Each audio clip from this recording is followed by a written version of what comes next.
I hadn't seen her in years, but the moment she stepped into the studio, every sound in the room dimmed. Her heels clicked softly against the polished wooden floor, carrying the same authority I remembered from when I was a teenager sneaking into her dance classes. Back then, she was untouchable, mid-40s, flawless posture, every gesture carved with discipline. I used to watch her in the mirror more than I ever looked at my own clumsy reflection. Now I was 23, standing in the same room, pretending I belonged here. My friends had dared me to sign up for a refresher course. I told myself it was just nostalgia. But the truth was simpler, and harder to admit. I wanted to see her again. Her eyes swept the room, calm but sharp, before they landed on me. For the briefest second, her lips parted, as though she recognized me. Then she tilted her chin, professional, unreadable. "You're out of practice," she said. No smile. Just the facts. I should have laughed it off, or shrugged, or said something casual. Instead, my chest tightened. "Then teach me again," I heard myself answer. Her hand froze mid-gesture with the clipboard. I caught the flicker of something in her eyes, not warmth, not surprise, but a hesitation I had never seen from her before. The room smelled faintly of lemon polish and old wood. Music hummed low from a speaker, waiting to be turned up. A couple of other students shuffled nearby, tying shoes, stretching, but they blurred into background noise. She looked at me too long. Long enough for me to notice the smallest things, the faint crease at the edge of her mouth when she tried not to smile, the way her fingers brushed against her necklace as if to anchor herself. 5 minutes, she said finally, her tone clipped. "Warm up." But even as she turned away, I noticed her shoulders weren't as stiff as before. I moved to the mirror, stretching like she told me, pretending I didn't see her watching me through the reflection. I caught the quick glance, the way she adjusted her blouse though it didn't need adjusting. It was the kind of detail you'd miss unless you wanted to notice, and I wanted to. "Step closer," she said when she finally came over. Her voice was softer now, not the commanding tone she used with the group. She positioned my hand, correcting the angle of my arm, and her touch was lighter than I remembered, almost cautious. My pulse jumped. I knew she could feel it, the tension running through me. Her fingers lingered an extra second before she pulled back, and I didn't breathe until she let go. "You used to rush the beat," she murmured. "Still do." I swallowed hard. Maybe I just needed the right partner.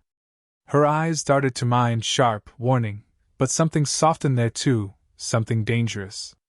The music swelled from the speakers, a slow rhythm filling the empty space. She moved first, demonstrating. I followed, clumsy, and she sighed, half exasperated, half amused. "You'll never get better if you keep watching me instead of the steps." I smirked, unable to help it. "That's the problem. I can't look away." For a moment, the air between us thickened. Her hand rested against my shoulder, steadying me mid-turn, and the brush of her palm through the fabric felt far too intimate for a dance correction. She realized it too. I could see it in the way her eyes flicked to the door, then back to me, calculating. "Again," she said quickly, her voice clipped, pulling away. But her hand trembled when she let go. And that was the moment I knew this wasn't just nostalgia. Something was breaking open between us, something neither of us had asked for, but neither of us could stop. She didn't say anything after that trembling touch. Just reset her posture, back straight, arms precise, as if hiding inside the old armor of professionalism. But the tremor stuck with me. It was small, barely there, the kind of slip you'd expect from a beginner, not from her. And yet, it made her feel suddenly human, and that was dangerous. We moved through the steps again, but my focus wasn't on the music. It was on the faint shadows under her eyes, the way she pressed her lips together too tightly between corrections, as if she'd been carrying something heavier than choreography. "Relax your shoulders," she murmured, placing her hand against the line of my arm. Her touch was light but deliberate, lingering just long enough to make me forget what relaxation even was. I wanted to ask her why she looked tired, if she was okay, if she still lived in that old townhouse near the park, the one I used to walk past just to see her lights on at night. But I bit back every question. She wasn't just anyone. She was her, my old instructor, the woman who'd built walls higher than I could ever climb. Still, something had shifted tonight. And I couldn't stop staring at the cracks. "Why are you here, really?" she asked suddenly. Her voice wasn't harsh. It wasn't even curious in the usual way. It was softer, edged with something else, suspicion, maybe fear. I hesitated, fumbling with the truth. "I missed it," I said finally. "The dancing." Her eyes narrowed, reading me too well. "That's not all." I looked down at our feet, careful to keep them in rhythm. My chest tightened. She was right, but if I admitted it, I'd ruin everything. She sighed, stepping back, giving me space I didn't want. "You shouldn't waste your time here," she said. "There are better instructors, better studios." Her words trailed off, thin, unconvincing. And that was when I noticed, her hand brushing her ring finger, bare now. No jewelry. Just the faint indentation of something that had been there too long. The realization hit me harder than her corrections. Divorce? Break up? I didn't know. But suddenly, her guardedness made sense. I almost asked. The words pressed at my throat. But instead I said nothing, letting the silence hum louder than the music. She turned back to the mirror, adjusting her hair, though it didn't need adjusting. For the first time, I saw her not as the flawless woman I used to idolize, but as someone fragile, someone hiding behind the beat of the music because the silence outside of it was too much. When the song ended, she didn't dismiss me. She didn't even step away. "Stay a little longer," she said, her voice low. "I could use the practice." Her hand brushed my arm as she moved past me toward the speaker, the lightest contact. But it burned hotter than any touch I'd ever known. And I almost said it then. The truth. That I wasn't here for the dancing. The studio was quiet except for the low thrum of the music. The other students had already slipped out, leaving the place too empty, too still. The mirrors stretched endlessly, reflecting just the two of us, like no one else in the world existed. She adjusted the speaker, her back to me, and I caught the faint curve of her shoulders, softer now, not the rigid perfection I remembered. I wanted to say something, anything, but words felt too blunt for what was hanging in the air. Instead, I asked, "Why did you stop teaching?" She froze. Just for a second, but I noticed. Her hand lingered over the dial, then dropped to her side. "Life," she said simply, without turning around. Things changed. I wanted to push, to know what she meant, but her tone warned me not to. So I stayed where I was, waiting, hoping she'd give me more. And to my surprise, she did. "It's hard," she continued quietly, almost to herself. "Spending years teaching others to move when you can barely keep yourself from standing still."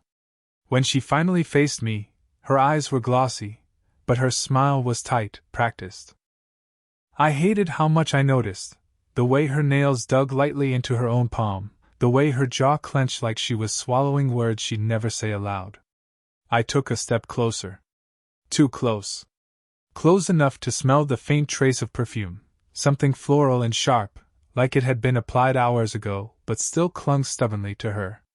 "You're not standing still," I said softly. "Not to me." For a moment, she didn't move. Her gaze locked with mine, and it felt like the air shifted, heavier, charged. My heart slammed against my ribs, reckless, too loud in the silence.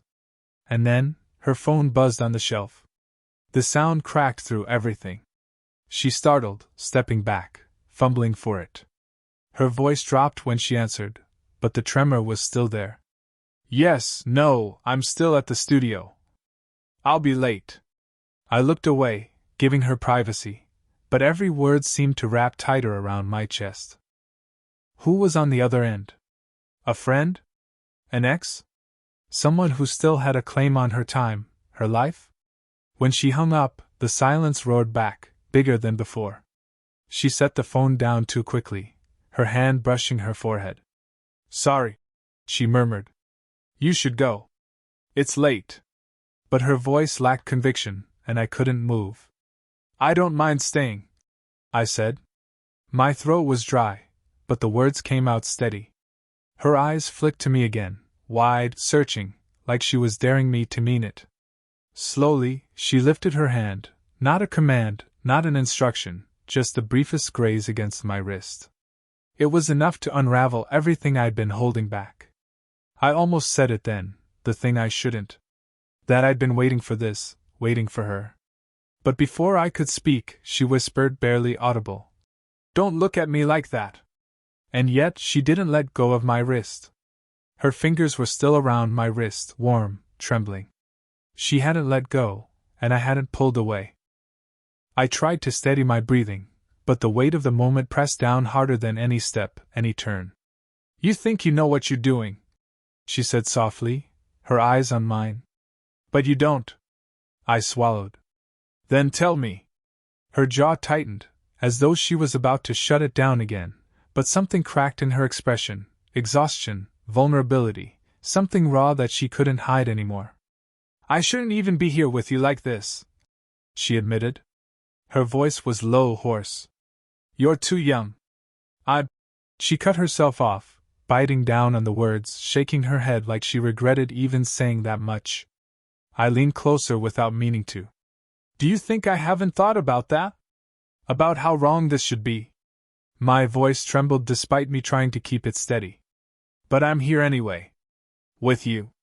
Her hand slipped from my wrist, but only so she could press her palm against my chest, as though to keep me at a distance, though the touch was too soft to push me away. "Don't," she whispered. "Don't make me want this." The words hit harder than any confession. My heart lurched under her hand, and I knew she could feel it. "You already do," I said before I could stop myself. Her eyes widened, startled, furious, wounded all at once. For a second, I thought she'd slap me. But she didn't. She just froze, like I'd torn down a wall she'd spent years building. The silence after that was unbearable. The music had stopped, the speakers humming low, and all I could hear was the sound of her shallow breathing and mine, tangled together in the empty room.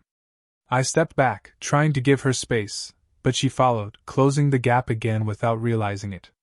Her hand hovered in the air, as if she wanted to reach for me, then fell uselessly to her side. "This is a mistake," she said finally. But the words came out broken, unconvincing. I shook my head. "Maybe it is. But it doesn't feel like one." Her laugh was sharp, almost bitter. "You don't know what you're talking about." "Then explain it to me." I shot back, more desperate than I wanted to sound. "Because all I see is you standing here with me, not letting go. So maybe you don't believe it either." Her lips parted like she wanted to argue, but nothing came out. She just stared at me, eyes burning with something I couldn't name. And then the room went still. No words, no movement, just the heavy, loaded silence between us. Finally, she broke it. "Just one question," whispered like a confession. "What happens if we stop pretending?" Her words, "What happens if we stop pretending?" hung in the air, sharp as glass. I didn't answer. I couldn't. My chest ached with everything I wanted to say but didn't dare. And then, the studio door creaked open. We both froze. A woman's voice called lightly. "Clara? You still here?" Clara. Hearing her name out loud after all these years was like hearing a secret spoken too loud. I'd never used it before, not once, not when I was her student, not even in my daydreams. She was always just her, distant, untouchable. Now she was Clara. Her body tensed beside me. "Yes," she answered quickly, stepping away from me so fast it felt like a slap. "I'm here. Just finishing up." I couldn't move. Couldn't breathe. Whoever had spoken didn't come in, just left the door cracked and the faint echo of footsteps down the hall. But the interruption was enough. She wouldn't look at me. Her eyes stayed on the mirror, on her reflection, as though she was trying to control it, hold it steady. "You shouldn't know that name," she said finally, her voice low, almost accusing. I frowned, confused.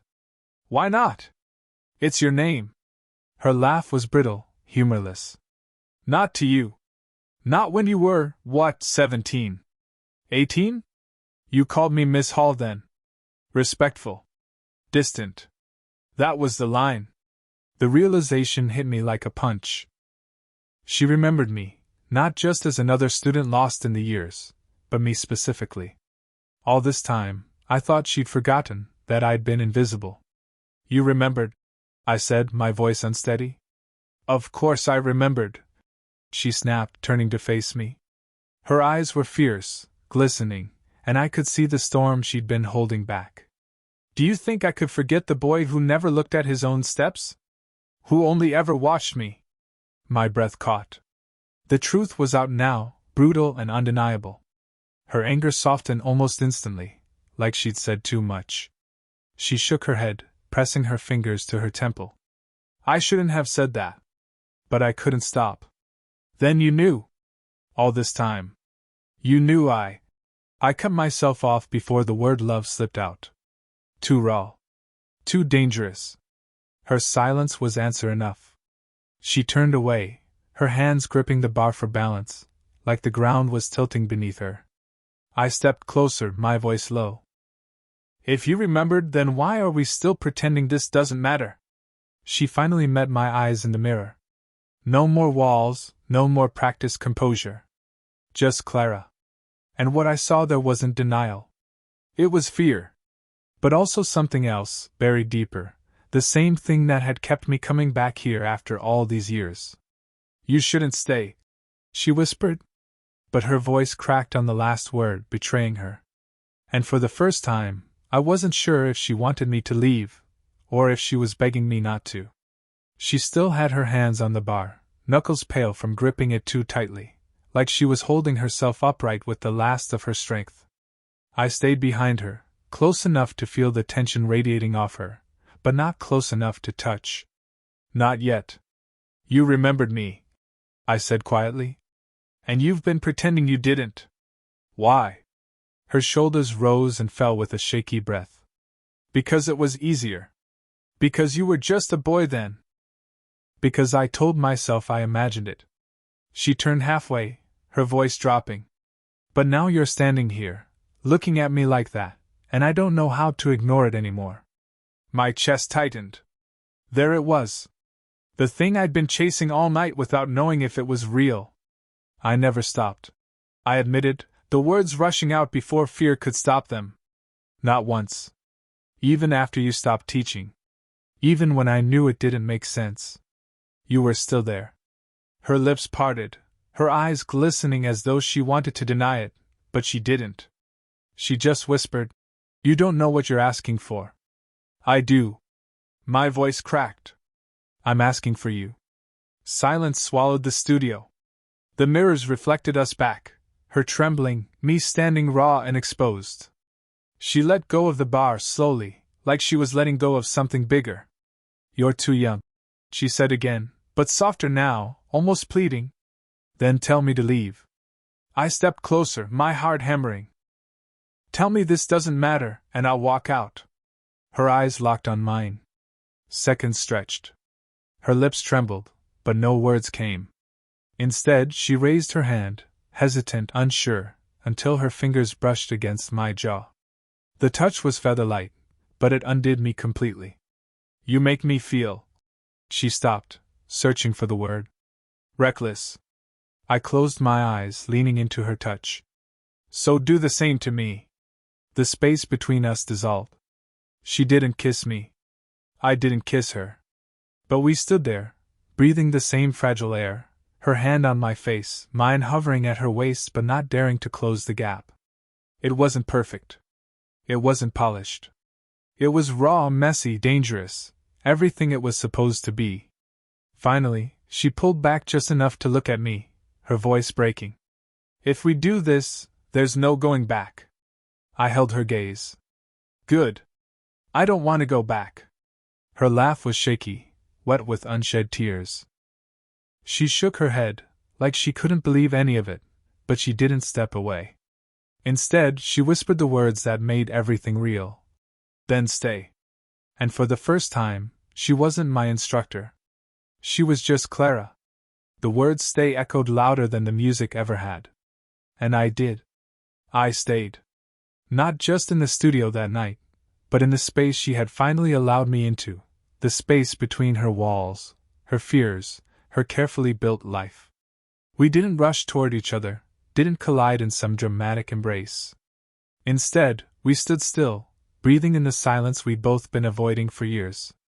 Her hand slipped from my face, only to thread through mine instead. The gesture was small, almost hesitant, but it carried more weight than anything else she could have done. For the first time, I wasn't chasing after her. She was meeting me halfway. "I don't know how to do this," she admitted softly. "It feels wrong.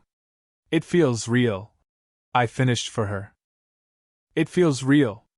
Her eyes closed at that, as if the words stung and soothed all at once.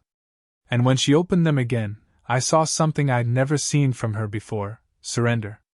Not weakness, not regret, just the quiet acceptance of someone who had finally stopped running from what she wanted. We didn't talk much after that. Words would have ruined it. Instead, we practiced in silence, slow, measured steps, our hands clasped, her body pressed close to mine in ways that had nothing to do with dance anymore. Every turn, every pause was loaded, every glance a confession. And when the music faded, we didn't let go. Looking back now, I realize what changed that night wasn't just us, it was me. For years, she had been this unreachable figure, frozen in my memory as someone flawless, untouchable. But the truth was far better, far harder. She wasn't perfect. She was human, tired, guarded, afraid, and brave all at once. And for the first time, she let me see her that way. And she saw me, too. Not as the boy who once fumbled steps in the back row, but as someone who stood in front of her, unafraid to choose her even when she couldn't choose herself. What we shared wasn't polished or easy. It was complicated, messy, uncertain. But it was ours. Maybe that's what love really is, not the certainty of a perfect story, but the willingness to step into the unknown, even when it scares you. Especially when it scares you. That night, we stopped pretending. And we walked out of the studio together, not instructor and student, not past and present, just two people who had finally decided to stop standing still. Did you enjoy this story? What kind of stories would you like to hear next? Romantic? Emotional? Stories about mischances, forbidden love, or unexpected beginnings?